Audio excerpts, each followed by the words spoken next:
Tayangan terakhir. Jadi ada suatu kisah. Malam itu malam yang indah.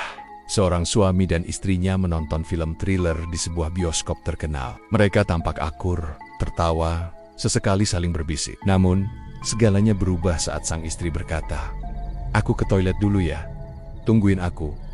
Dan dia tak pernah kembali. Sang suami menunggu di kursinya sampai lampu bioskop menyala, tapi istrinya belum kembali. Ia mulai gelisah, mondar-mandir ke toilet, memanggil-manggil. Petugas bioskop hanya menggeleng tak tahu. Ketika ia minta rekaman CCTV, katanya, "Maaf, sistem sedang maintenance, aneh."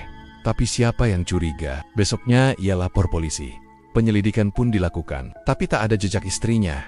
Tidak di toilet, tidak di luar gedung. Satu hal yang mengganggu pikirannya. Seorang barista di coffee corner bioskop selalu menatapnya dingin, seolah tahu sesuatu, tapi diam.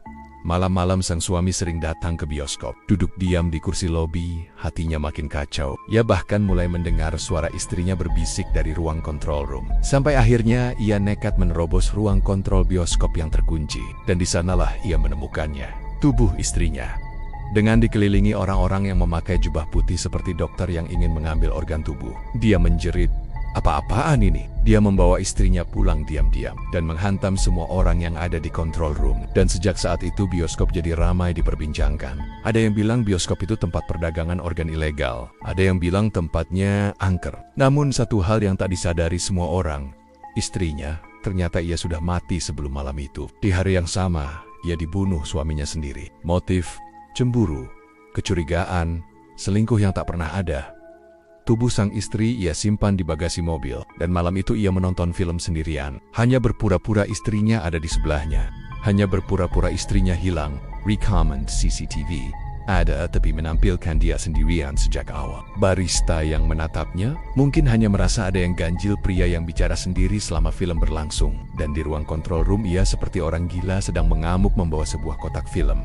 Polisi akhirnya mencocokkan semuanya. Akhirnya ia ditangkap. Tapi ketika digelandang keluar dari ruang interogasi, ia hanya tersenyum lirih dan berkata, "Saya sudah bilang, dia ke toilet, tapi kalian tak percaya." Apa yang lebih menyeramkan dari hilangnya seseorang tanpa jejak?